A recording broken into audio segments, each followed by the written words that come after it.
السلام علیکم دوستو، آئی لو قرآن پارٹ 18 کے ساتھ میں آپ کی خدمت میں حاضر ہوں۔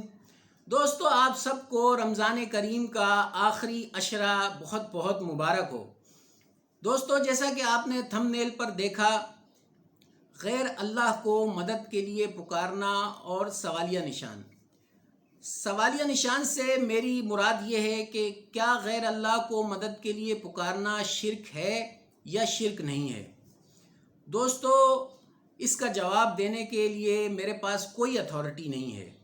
دین اسلام میں صرف اتھارٹی ہے قرآن حکیم اور نبی کریم صلی اللہ علیہ وسلم کی صحیح احادیث۔ اسی لیے اس ویڈیو میں آپ کو قرآن حکیم کی کچھ آیات کا اردو ترجمہ سناؤں گا اور ایک حدیث بھی سناؤں گا، جس سے بات بالکل صاف طور پر واضح ہو جائے گی۔ دوستو، اس سوال کے جواب میں آپ نے اپنے ارد گرد دیکھا ہوگا کہ دونوں قسم کے دلائل موجود ہیں۔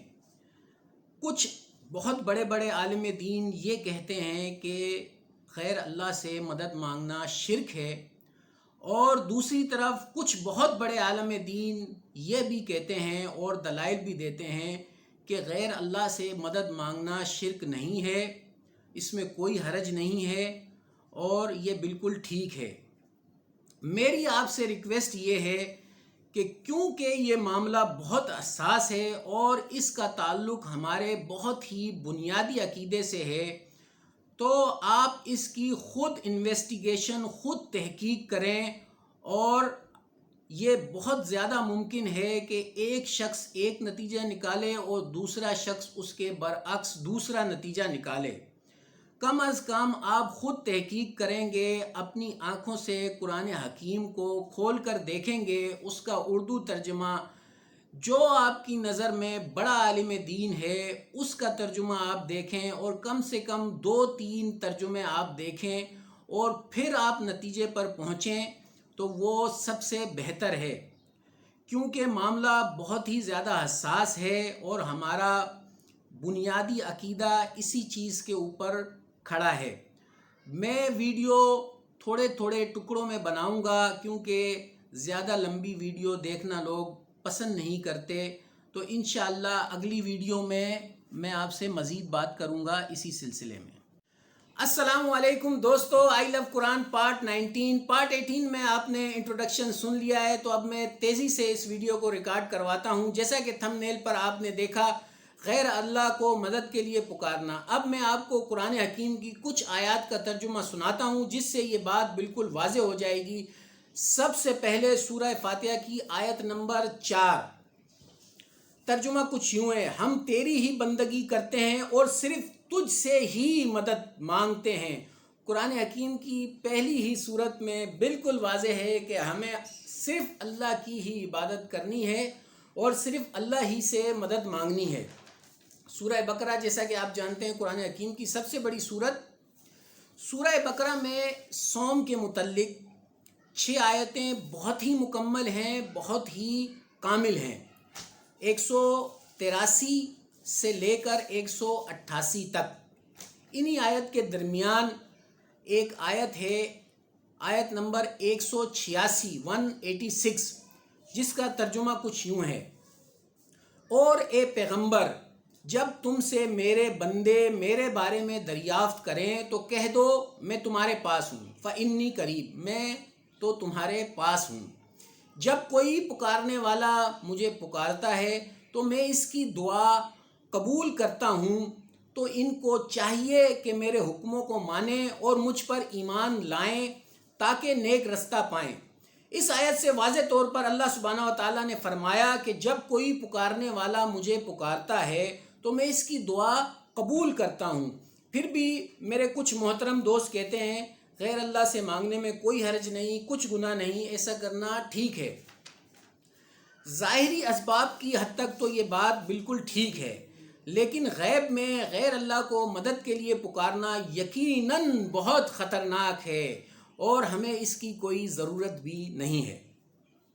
خطرناک میں نے اس لیے کہا دوستو کہ سورہ نساء جو سورہ نمبر 4 ہے، اس کی آیت نمبر 48 میں 48 میں فرمایا گیا: بے شک اللہ تعالیٰ اس گناہ کو تو ہرگز معاف نہیں کرے گا کہ کسی کو اس کا شریک بنایا جائے۔ اس کے علاوہ جتنے گناہ ہیں جس کے لیے چاہے گا معاف فرما دے گا، اور جو کوئی اللہ کے ساتھ شرک کرے اس نے یقیناً بہت ہی عظیم گناہ کا ارتکاب کر لیا۔ دوستو، اس آیت مبارکہ سے ہمیں پتہ چلتا ہے کہ اللہ کی نظر میں شرک کرنا ہی سب سے بڑا گناہ ہے، ناقابل معافی گناہ۔ تو دوستو، معاملہ بہت حساس ہے، اسی لیے افسوس سے احتیاط بہتر ہے۔ دوستو، میں آپ کو جن آیات کا ترجمہ سنا رہا ہوں، سورہ نمبر اور آیت نمبر واضح طور پر بیان کر رہا ہوں، آپ خود اسے چیک کر سکتے ہیں۔ اب میں آپ کو سورہ یونس کی 2 آیات سناتا ہوں، جس سے بات مزید واضح ہو جائے گی۔ سورہ یونس جو کہ قرآن حکیم کی سورہ نمبر 10 ہے، اس کی آیت نمبر 106 اور 107۔ آیت نمبر 106 اور 107 میں فرمایا گیا، اور خدا کو چھوڑ کر ایسی چیز کو نہ پکارنا جو نہ تمہارا کچھ بھلا کر سکے اور نہ کچھ بگاڑ سکے، اور اگر ایسا کرو گے تو ظالموں میں ہو جاؤ گے، اور اگر خدا تم کو کوئی تکلیف پہنچائے تو اس کے سوا اس کو کوئی دور کرنے والا نہیں، اور اپنے بندوں میں سے جسے چاہتا ہے فائدہ پہنچاتا ہے، وہ بخشنے والا مہربان ہے۔ اب میں آپ کو سورہ زمر جو کہ قرآن حکیم میں سورہ نمبر 39 ہے، سورہ نمبر 39 ہے، اس کی آیت نمبر 64 سناتا ہوں۔ تھوڑا غور کیجئے گا دوستو۔ اے نبی کہہ دیجئے اے جاہلو، اے نبی کہہ دیجئے اے جاہلو، کیا تم مجھے بھی یہ مشورہ دے رہے ہو کہ اللہ کے سوا کسی اور کی بندگی کروں؟ آیت نمبر 65 میں بھی نبی کریم صلی اللہ علیہ وسلم سے ہی خطاب ہے، اور آپ اس آیت پر تھوڑا غور کریں کہ اللہ سبحانہ و تعالیٰ کا پرجلال انداز ترجمہ کچھ یوں ہے، اور اے نبی، آپ کی طرف جو وحی کی جا چکی ہے اور آپ سے پہلے جو رسول تھے ان کو بھی یہ وحی کی جا چکی تھی، توجہ سے سنیے۔ اے نبی، اگر آپ بھی بالفرض شرک کریں گے، آپ کے بھی سارے اعمال حبط ہو جائیں گے اور آپ بھی نہایت خسارہ پانے والوں میں شامل ہو جائیں گے۔ انشاءاللہ اگلی ویڈیو میں پھر اسی پر بات ہوگی۔ اللہ حافظ۔ السلام علیکم دوستو، آئی لو قرآن پارٹ 20 کے ساتھ میں آپ کی خدمت میں حاضر ہوں۔ دوستو، پارٹ 18 اور پارٹ 19 آپ نے دیکھا۔ ان دونوں پارٹس میں نے آپ کو قرآن حکیم کی کچھ آیات کا ترجمہ سنایا تھا۔ یہ ترجمہ سننے کے بعد بھی کچھ میرے محترم دوست لازمی یہ کہیں گے کہ نہیں، دعا میں اور عبادت میں فرق ہے۔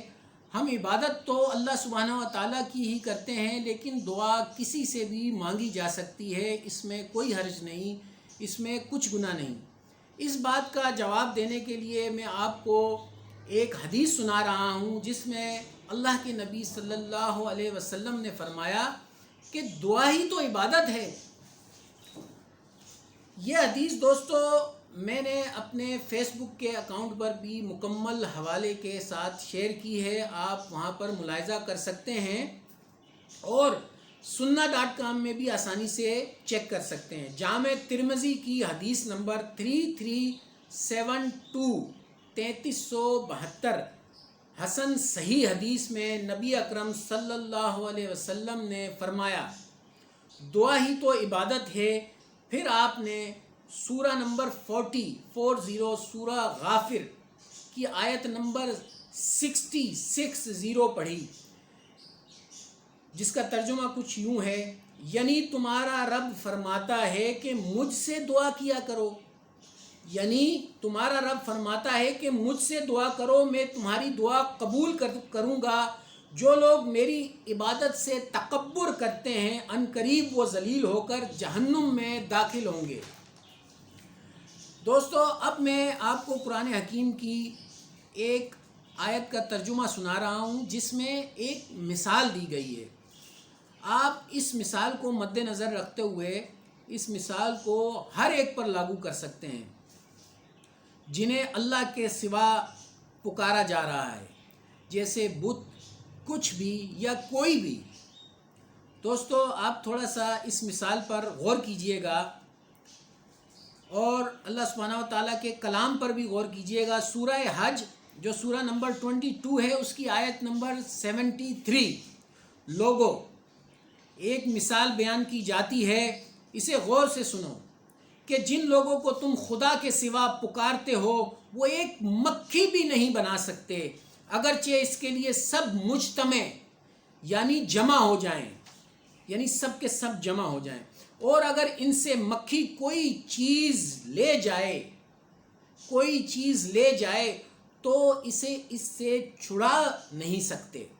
طالب اور مطلوب گئے گزرے ہیں، یعنی مانگنے والا بھی کمزور ہے اور جس سے وہ مانگ رہا ہے وہ بھی کمزور ہے۔ یا اللہ میں صرف تجھ سے ہی مانگتا ہوں اور تیری ہی عبادت کرتا ہوں، میں غیر اللہ سے مدد مانگنے سے باز آیا، یہ میں ذاتی طور پر کہہ رہا ہوں۔ حسبنا اللہ و نعم الوکیل، اللہ ہمارے لیے کافی ہے اور وہ بہترین کارساز ہے۔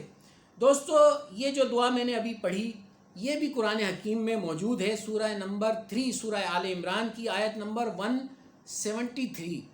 دوستو آپ نبی کریم صلی اللہ علیہ وسلم نے جو دعائیں سکھائی ہیں اگر ان پر بھی غور کریں تو یہ بات آپ کے لیے بالکل واضح ہو جائے گی۔ ان آیات کا ترجمہ سننے کے بعد بھی کسی بھائی کا دل مطمئن نہ ہو تو میں آپ سے ایک بات کہتا ہوں، دیکھیں آپ کا تعلق جس بھی مکتب فکر سے ہے، جس بھی مسلک سے ہے، اسی مکتب فکر کی سب سے اعلیٰ شخصیت کا ان آیات جو میں نے بتائی ہیں ریفرنس نمبر کے ساتھ ترجمہ پڑھ لیں۔ اگر زیادہ آپ کے لیے ممکن نہ ہو تو صرف ایک ہی آیت کا ترجمہ پڑھ لیں، جیسے مثال کے طور پر آپ کا تعلق بریلوی مکتب فکر سے ہے، بریلوی مکتب فکر کی سب سے اعلیٰ ترین شخصیت ہے محترم جناب اعلیٰ حضرت احمد رضا خان بریلوی صاحب۔ آپ دیکھیں کہ انہوں نے اس آیت کا کیا ترجمہ کیا ہے، میں آپ کو بتا دیتا ہوں، آپ اسے چیک کر سکتے ہیں۔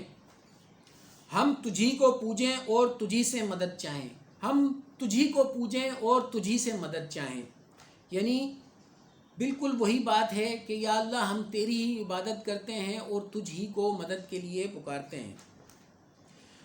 دوستو یہ ویڈیو بنانے کا میرا مقصد یہی ہے کہ میں نے خود مسجد میں امام صاحبان کو اس چیز پر دلائل دیتے ہوئے سنا ہے کہ غیر اللہ سے مدد مانگنا کچھ غلط نہیں ہے، کچھ گناہ نہیں ہے۔